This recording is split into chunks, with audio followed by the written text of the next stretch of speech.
نیا ویلاگ جو ہے یہ پاکستان کی موجودہ صورتحال کے بارے میں ہے، بالخصوص عوام کے مسائل جو ہے وہ کیا ہے۔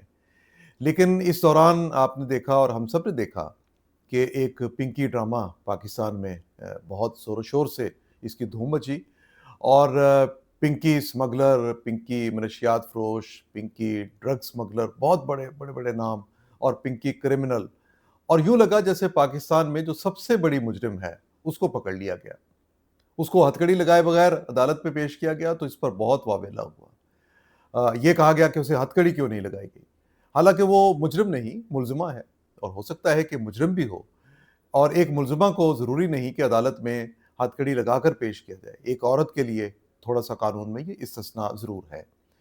بہرحال یہ جو پنکی ڈرامہ ہے یہ کس مقصد کے لیے ہے، کیوں ہے، کیا عوام کی مشکلات کہیں باقی کم ہو گئی ہیں، کیا آئی ایم ایف کی جو شرائط ہیں اور جو سخت سے سخت شرائط آئی ایم ایف کی طرف سے عائد کی جا رہی ہیں، اور حکومت کی صفاقی یہ ہے کہ ان تمام شرائط کو مانتی جا رہی ہے۔ نمائندہ حکومت ہے کہنے کو، پارلیمنٹ نمائندہ ہے ہماری، لیکن عوام کے معاملے میں یہ تمام شرائط کو تسلیم کر لیتی ہے۔ اشرافیہ کے لیے سہولتیں، بیوروکریسی کے لیے سہولتیں، عدلیہ کے لیے سہولتیں، اعلیٰ اداروں کے اعلیٰ افسروں کے لیے، اعلیٰ عہدیداروں کے لیے سہولتیں، جتنی مرضی گاڑیاں دے، جو مرضی ان کی تنخواہیں بڑھائے، جو کچھ مرضی کرے، لیکن عوام کا معاملہ جہاں پہ آئے گا وہاں پہ ایک مسئلہ بن جاتا ہے کہ جو شرائط آئی ایم ایف نے عائد کرنی ہے وہ مان لی جائے۔ اب اگلے سال کے لیے جو ٹیکس کا نیٹ ورک، جو ٹیکس کا حجم رکھا گیا ہے وہ 15,267 ارب ہے۔ یہ عوام کے خون پسینے کی کمائی ہے جو ان سے چھینی جائے گی، ان کی جیبوں پہ ڈاکہ ڈالا جائے گا۔ ڈاکہ اس سینس میں کہ ٹیکس ہر ملک پہ عوام دیتے ہیں، لیکن جہاں پبلک کو سہولتیں نہ ہوں وہاں صرف اور صرف ٹیکس ان سے وصول کیا جائے، یہ کوئی انصاف نہیں ہے۔ اور یہاں مطالبات کیا ہے؟ آئی ایم ایف کے مطالبات جو ہیں وہ یہ ہے کہ بجلی، گیس اور پیٹرول کی قیمتیں یہ بڑھائی جائے گی اور مسلسل بڑھائی جائے گی۔ اس کا نتیجہ کیا ہوگا؟ عوام پر ہر کچھ عرصے کے بعد ایک نیا بم گرایا جائے گا۔ کبھی تھوڑا تھوڑا ریلیف دے کے عوام کو خوش بھی کرنے کی کوشش کی جائے گی، لیکن دوسری طرف یہ بم جو ہے یہ برسائے جائیں گے، اور عوام بیچارے یہ برداشت کرنے کے لیے ہمیشہ سے ان کو تیار رہنا پڑے گا۔ ابھی جتنا کچھ عوام سے لیا جا رہا ہے اس میں اگر بجلی اور پیٹرول اور گیس کی قیمتیں جس طرح آئی ایم ایف نے کہا ہے، اگر اس کو مان لیا جائے اور یہ قیمتیں جو ہیں یہ جس طرح آئی ایم ایف کہتا ہے اس طرح بار بار بڑھائی جائے، تو اس کا نتیجہ کیا ہوگا؟ ہماری انڈسٹری پہلے ہی بند ہو چکی ہے، مزید بند ہوگی۔ ہماری پیداوار پہلے ہی کم ہے، مزید کم ہوگی۔ ہماری ایکسپورٹس پہلے ہی کم ہیں، مزید کم ہوگی۔ ہمارا تجارتی خسارہ پہلے ہی زیادہ ہے اور زیادہ ہوگا۔ جب پیداوار سکڑ رہی ہو، جب برآمدات کم ہو رہی ہوں، جب آپ کی ایکسپورٹس بالکل نہ ہوں یا کم ہوں، اور آپ کی درآمدات کا حجم اس سے کہیں زیادہ ہو، اور بلکہ یعنی یوں سمجھ لے کہ جتنی آپ کی برآمدات ہے اس سے دگنی سے زیادہ آپ کی درآمدات ہوں، آپ کے اوپر جو گردشی قرضے ہیں توانائی سیکٹر کے، وہ آپ کی برداشت سے باہر ہو جائے، تقریباً 5,500 ارب کا گردشی قرضہ جو ہے وہ ہے، جس میں گیس کا الگ سے بہت بڑا قرضہ ہے اور بجلی کا الگ سے زیادہ قرضہ ہے۔ وزیر خزانہ ہمارے جو سابق ہوتے تھے اور اس وقت نائب وزیر اعظم ہیں، وہ جب بھی نواز شریف اور مسلم لیگ کی حکومت آتی ہے، شہباز شریف کی حکومت آتی ہے، وہ پیچھے مالیاتی معاملات وہ خود سے دیکھ رہے ہوتے ہیں، ان کو کسی اور پر اعتماد بھی نہیں ہے۔ تو اسحاق ڈار صاحب تو بہت بڑے ماہر ہیں، ان کے ہوتے ہوئے آپ دیکھیے جب بھی نون لیگ کی حکومت آئی کہا گیا کہ گردشی قرضے اتار دیے گئے، اس سال یہ گردشی قرضے اتار دیے گئے، ہم عوام کو خوشخبری دیتے ہیں گردشی قرضے توانائی سیکٹر کے اتار دیے۔ بیسیکلی یہ اپنوں کی جیب میں پیسہ ڈالنا ہوتا ہے، کیونکہ جو آئی پی پیز ہیں وہ کس کی ہیں؟ وہ بھی تو انہی حکمرانوں کی ہے، اس میں کوئی بھی کسی کی استثناء نہیں ہے۔ یہ حکمران طبقہ ہے جس میں اکثریت کے وہ آئی پی پیز بھی ہیں۔ جب یہ گردشی قرضہ اتارتے ہیں پہلے اس کا شور سناتے ہیں، پھر جب یہ اتارتے ہیں تو اپنی ہی جیب میں وہ پیسہ چلا جاتا ہے، سرکاری جیب سے نکالتے ہیں اپنی جیب میں ڈال لیتے ہیں اور کہتے ہیں ہم نے قوم کا قرضہ کم کر دیا۔ وہ اگلے سال گردشی قرضے پھر اور زیادہ ہو جاتے ہیں۔ پچھلے سال بھی یہی کہا گیا تھا، اب بھی یہی کہا جا رہا ہے۔ یہ جو ٹیکس اب لگانے کا جو مطالبہ اور جو تخمینہ ہے اس وقت، اگر یہ سارا ٹیکس جو ہے وصول نہیں ہوتا، ایف پی آر وصول کرنے میں ناکام رہتا ہے، تو پھر جس دن یہ ان کا جی چاہے گا بجلی کے نرخ بڑھا دیں گے، جس دن ان کا جی چاہے گا پیٹرول مہنگا کر دیں گے، آپ کو پتہ ہے کہ جو پیٹرول پر لیوی ہے وہ 1700 ارب سے زیادہ اس کی انکم کا تخمینہ رکھا گیا ہے. سو لیوی کی مد میں بھی جب اتنا زیادہ آپ پیسہ وصول کریں گے جس کی قانون میں کوئی گنجائش نہیں ہے، اگر ہے تو آپ نے نکال لی ہوگی، لیکن آپ جب اس کی لمٹ کو ان لمیٹڈ کر دیں گے تو اس پہ آپ کے سامنے کیا ہوگا؟ کون احتجاج کرنے کے لیے آئے گا؟ اپوزیشن پاکستان میں منتشر ہے. جو سیاسی جماعتیں اقتدار میں ہیں وہ اپنی اپنی حکومتیں بچانے کے لیے، عوام کی بات سننے کے لیے، عوام کی بات کہنے کے لیے تیار نہیں ہے. آپ بھارت میں دیکھیے 3 سال کے بعد 3 روپے پیٹرول کی قیمت بڑھی اور عوام سڑکوں پر آ گئے اور احتجاج شروع ہو گیا. وہ منظم احتجاج ہے، سڑکوں پر احتجاج ہے، اور یہ احتجاج کرنا عوام کا حق ہے. یہ کوئی تخریب کاری نہیں ہے، یہ کوئی دہشت گردی نہیں ہے. اگر عوام سڑکوں پر آ کر احتجاج بھی نہیں کریں گے اور اپنے ساتھ جو ظلم ہو رہا ہے، زیادتی ہو رہی ہے، اس پر نہیں روئیں گے، پیٹیں گے نہیں، تو اور کیا کریں گے؟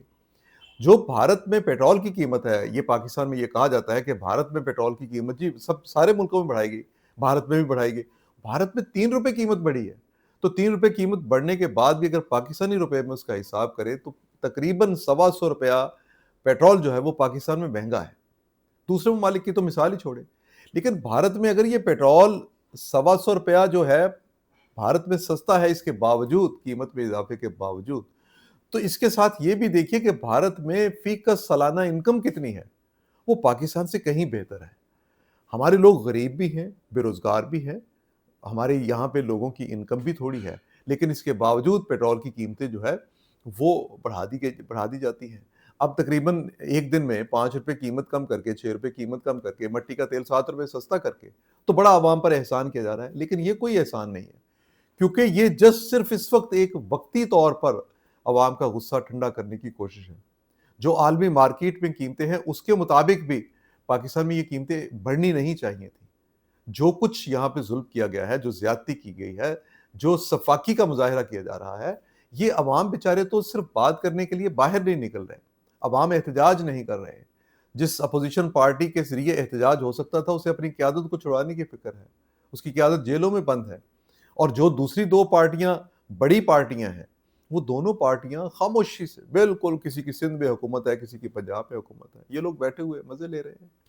سو جناب زرداری صاحب، جناب شہباز شریف صاحب، جناب بلاول صاحب، جناب مریم صاحبہ، آپ عوام کی بات کان کھول کر سنیں. عوام کی بات سننے کے لیے تھوڑا حوصلہ پیدا کریں، عوام کے مسائل حل کریں. اگر یہ قیمتیں اسی طرح بڑھیں گی، اگر یہ ٹیکس اسی طرح بڑھیں گے اور آپ عوام کی بات نہیں سنیں گے، اور پارلیمنٹ ہماری جو ہے وہ اپنی ذمہ داری پوری نہیں کرے گی، پارلیمنٹ ذمہ داری پوری نہیں کر رہی، ہم الزام اداروں پر لگا دیتے ہیں. ادارے ذمہ دار کب ہے؟ ادارے بعد میں ذمہ دار ہیں، پہلے ہماری پارلیمنٹ ذمہ دار ہے. کیا پارلیمنٹ میں مہنگے پیٹرول کے خلاف اور ٹیکس زیادہ سے زیادہ وصول کیے جانے کے خلاف، اور جو پیٹرولیم لیوی وغیرہ ہی ہے یہ جب بڑھا دی جاتی ہے تو اس کے خلاف کوئی احتجاج ہوا؟ کوئی کسی شخص نے احتجاج کیا؟ 1-2 مذہبی جماعتیں ہیں، ان کے چند لوگ 1-2 دفعہ احتجاج کر لیتے ہیں، وہ بھی اپنے ووٹ بینک کی کنزمپشن کے لیے، وہ بھی اپنے ووٹروں کو صرف پبلک کنزمپشن کے لیے. اتنی سی بات ان کی ہوتی ہے، پریکٹیکلی یا وہ کچھ کر نہیں سکتے یا کچھ کرنا ہی نہیں چاہتے.